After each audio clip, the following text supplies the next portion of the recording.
Skirt, what's up guys? It is your boy T-Raw. We have Section in the car with us today. This is a new format we're gonna try. We're on our way down to Mere Tactical for shits and giggles today. We didn't feel like playing, so I had to bring some sort of content for you guys. So this is just the rough format, giving this a try. Trying out the new GoPro mount. It is super sketchy, but it looks super smooth on the camera, so if I'm looking down or if I'm looking forward, I'm driving, he's not. So I think today we're gonna go over our regrets on gun purchases, and if we have time we'll go over gear as well. So pretty much the first thing I regret buying is my first ever order I ever made in 2011. I'm 22, been playing for about 11 years now, 10 years. Was an Echo 1 ASR sniper rifle after watching Tim and Bob's videos on snipers. I ordered that, a safe face mask, which I just recently gave away to one of our teammates, and I bought a ACU, the gold standard of camo back then, ACU cross draw vest, thinking that I was gonna be the most legit player at the walk-ons. It came with 3 mags, I got some shitty Walmart scope on it, and I was using the heavy ammo back in the day of 2.5s. And I thought I was hitting everything. Well, turns out I was wrong, and little 11-year-old me could barely pull the bolt back, even though Tim and Bob said a 10-year-old could do it. So I thought I could do it. I get the gun, and I can't pull the bolt back. Yeah, Jesus fucking Christ. So, what about you, Donnie? What else? I don't know. I think the biggest gun, I can't say I necessarily regret getting it, but I've had it for so long. It was probably my first official airsoft gun. Still one of my favorite, like, real steel guns, but my G30, I forget what it was. I think it was the competition G36C. Oh, like the Elite Force ones? From Elite Force. I thought, back in the day, you know, when I had it, I thought, oh, I was the guy out on the field, and you know, I had my old CAP uniform, my M81. I'd rock around in with my old World War II M1 helmet, and I just, again, like he said, I thought I was I was the best on the field. I thought I'd hit everything, but no. And the only issue with that gun is it's got this weird fuse screw that if it comes loose, just the slightest, then the gun stops working altogether. And have I had it? Have I pulled it out in the past 6-7 years? No. It's been sitting in my closet for the longest time. Gear. There's so much gear. Oh my god, there's even guns. I looked back on all my old orders, because that was originally where this video idea came from, was going through all like the old orders that I've made since I started playing, and look at all the shit that I don't have. Pretty much don't have any of it. An SRC Dragon SR16M4, which shot like 11 rounds a second on a 9.6 volt. That was pretty bad. A bunch of SEMA AKs before they were decent. That's also before our field chronoed. So they didn't know my AK-74 was chronoing at 4:15 because they had a 130 spring in it. I should have went, fuck. Yeah, we're gonna be here a while. But definitely one of those things where I just kept buying different guns based off what the online retailers were telling us, because there wasn't anybody big. The biggest gameplay footage was from like Scout the Doggy, and he would just put the titles of the guns in there. He wouldn't even say like what it was. So I pretty much went off of whatever Airsoft GI said to get, because you know, you're a kid and those are your idols.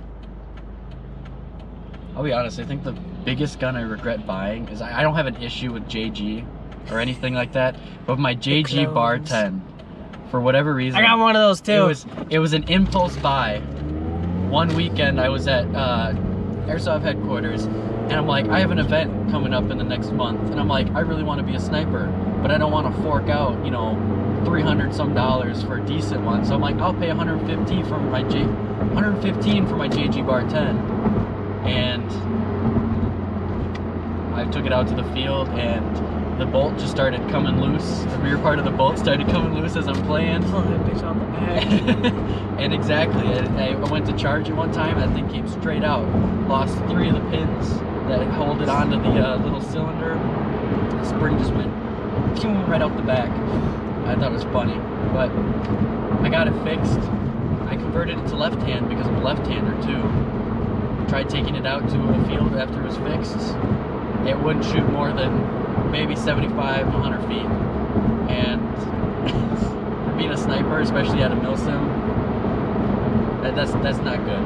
That's really not good. I think another latest regret I had was, so I got back into Airsoft again. I took like a little break. And I got back into it. I was like, I'm gonna get into high capas. Always wanted to, but now I actually have the money to do so. So when I was looking at getting into high capas, the AW looked like the best option for me. I bought the primary adapter before anything else, so I already had that waiting. So I got the AW split frame Patriot, the blue and red. Off you guys like 155 bucks. Had the G&G UVT 1.0 tracer, best tracer I've ever had. Hands down, love the G&Gs over anything else. Everybody else likes the Ace Techs. I don't like them. The Ace Tech, they just made a mistake by putting the power button on the back, because especially if you have a gun built like I do, where you can't reach the power button, you have to constantly unscrew the tracer unit. It just gets so tedious and annoying. Yeah, the G&G has the one on the front. It's super nice, super easy to get to. Also, I have an SSG-1 and it fits flush with their muzzle brake design, so that was another big reason to get it. Also, they're cheap, like 75 bucks for the new version, and it can do reds. By the way, red tracers suck. Don't use them unless it's pitch black out. Green tracers, or bust, basically. But the AW high kappa was working great. I cleaned it, religiously cleaned it. I watched Gun Gamers. Shout out to Amy for making those high kappa videos and teaching us how to clean our guns properly. I still haven't cleaned it. Gun Gamers is still the best Airsoft YouTube channel out there, and so is the BB Warrior. Just saying. But my blowback housing basically blew up. That's what happened in it. The gun blew up. The whole blowback unit. I was firing, and all of a sudden the blowback unit burst out the bottom of the slide and basically just fell on the floor, and I'm there looking down like an idiot. But luckily, I had my TM that I was starting to build. I had a stock 5.1, and I have never looked back on my 5.1, which I will be doing a build video on the 5.1. It's basically done. I'm just kind of doing some tweaks on it, figuring out what I like the best on it. The 4.3, I'm waiting on the Battlecat slides from LA Kappa Customs. Airsoft Masterpiece said that they're just finishing manufacturing on those. They had issues getting the material to make the slides. No big deal. I don't need it right away. But that's... We still got to make a build video on.